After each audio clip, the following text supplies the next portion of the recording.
You cheated on me, he said, his voice cold as ice. I didn't argue. I just let him walk away and block me. Now, months later, he's seen my confession. He unblocked me with one single message. I made a mistake. I looked at his text. Then I looked at mine. It all blew up 2 nights ago. We were just sitting on his couch, the TV was on some random show we weren't even watching, and the room was quiet. Too quiet. He turned to me, his face serious in a way that made my stomach clench, and asked, "Are you happy?" My brain kinda short-circuited. It wasn't an angry question, just a heavy one. I fumbled for an answer, saying something stupid, like sometimes I do and sometimes I don't. He just nodded slowly, not really looking at me anymore, just staring at the blank TV screen. "Well, I'm not," he said, his voice flat. "I haven't been, not really. Not since you told me you cheated." And there it was. The lie. The single dumbest, most destructive thing I have ever done. A few months ago he pulled a prank on me that really hurt my feelings. So to get back at him, I told him I had cheated on him during a 1-week break we had taken. It wasn't true. Not even close. But he has a history, a long-term ex cheated on him, and it broke him. I knew this, and I still did it. The worst part is the moment the words left my mouth, I knew I'd screwed up. I saw the look on his face and I panicked. I couldn't figure out how to walk it back without him thinking I was just lying again to cover my tracks. So I just let the lie sit there. For months. Now in his quiet living room, the lie was finally suffocating us. "You never even told me who it was," he said, still not looking at me. In that split second, my brain presented me with 2 options. Option A, come clean. Tell him it was all a stupid, idiotic lie I was too cowardly to take back. Risk him hating me for the deception, which felt just as bad as the cheating itself. Option B, just give him a name. Create a fake person, a ghost, and make the story real so we could finally maybe move past it. I chose option B. I choked. It was just some guy I met a few months back. I mumbled the words, feeling like poison in my mouth. He finally turned to look at me, and there was no anger in his eyes. Just a deep, settled sadness. "See, I can't get past it," he said, his voice so calm it was terrifying. "I love you. And because I love you, I think you need to go find your happiness with someone else." I can't shake this feeling. He was breaking up with me. Right then and there. And that's when I realized this wasn't a fight we could fix. He wasn't angry anymore. He was just done. The decision had already been made in his head, and this was just the final, quiet announcement. He stood up and my entire world just collapsed. The moment he hung up, the silence in my apartment was deafening. The little call-ended screen on my phone felt like a final judgment.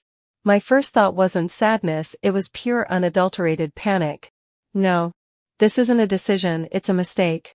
He's just hurt. I can fix this. I immediately unlocked my phone, my thumbs flying across the keyboard before I even knew what I was going to say. "Me, please don't do this. Let me help you. We can work on things, I promise. Me, just talk to me. Don't just hang up. Me, I love you. You can't just throw this away." I sent message after message, a flood of digital begging. For a few minutes there was nothing. Just my own blue bubbles stacking up on the screen. Then 3 dots appeared. My heart leaped. He was typing. "Him, please just stop. It's done. It's okay for us to still be friends, but you need to stop texting me now." Friends. The word felt like a slap in the face. My panic curdled into something else, something ugly. Entitlement.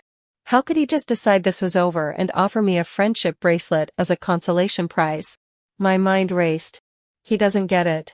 If I can just make him understand how much I regret this, he'll change his mind. He just needs to see how much I'm hurting. I made the decision right then to ignore his request. I thought my pain gave me the right to an answer, a conversation, anything other than the silence he was trying to give me. So I kept going. The texts got more desperate, more demanding. I just wanted a response. Any response? Then I sent a message and it flashed from blue to green. My blood ran cold. Had blocked my number. I quickly switched to Instagram. I typed out a long paragraph pouring everything out and hit send. A small red error message popped up, failed to send. I went to his profile. User not found. Blocked. Facebook. Blocked. Snapchat. His name was gone from my friends list. Blocked. I was watching him build a wall between us in real-time, brick by digital brick. And every text I had sent after he asked me to stop was another brick I was handing him. He had set a clear boundary, a simple stop, and I hadn't just crossed it, I had bulldozed right through it. I sat there on my bed staring at my phone, realizing the only line of communication he hadn't severed yet was the PlayStation Network. He probably just hadn't thought of it or hadn't bothered to log on. And in that moment, I knew I had pushed a good man who was already hurting into a corner where his only option was to completely cut me out. I caused the breakup with the lie, but I caused this brutal total severance with my own selfish panic. The next morning was the worst.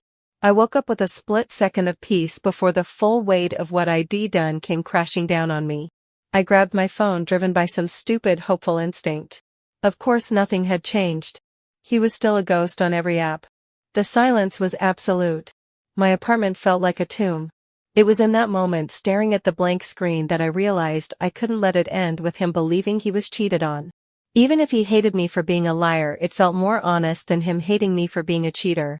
My eyes landed on the PlayStation controller on my coffee table. The last link. My mind started racing. What if I just tell him the truth?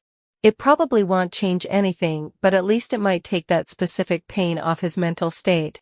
At least he won't walk around thinking the woman he loved betrayed him that way. It was a Hail Mary, a shot in the dark, but it was the only move I had left. I logged on, my hands shaking a little as I navigated the menu to our message history. I took a deep breath and started typing out the truth, the whole pathetic truth. I confessed that I had never cheated on him, that I lied as a stupid way to get back at him for a prank, and that I was too much of a coward to admit it once I saw how much it hurt him. I told him I understood if he could never forgive me for the lie, but I couldn't live with him thinking I was capable of physically cheating. I ended it by saying I was sorry for everything, not just the lie, but for pushing him and disrespecting his boundaries when he broke up with me. I hit send. The message just sat there. Delivered. Now I'm just waiting. The message has been sitting there for a full day. I don't know if he's seen it. I don't know if he read it and just doesn't care. I have completely broken this man who was only ever good to me. He drew a clear boundary by blocking me, and I regret crossing it so badly. But now that the truth is out there, I'm completely lost. The obsession is eating me alive, not knowing how he's doing or what he feels. So I'm turning to you guys because I have no one else to talk to about this. What do I do now? Do I just accept the silence and try to move on knowing he might still not even know the truth? Or should I try to reach out another way in a week? 2 weeks? A month?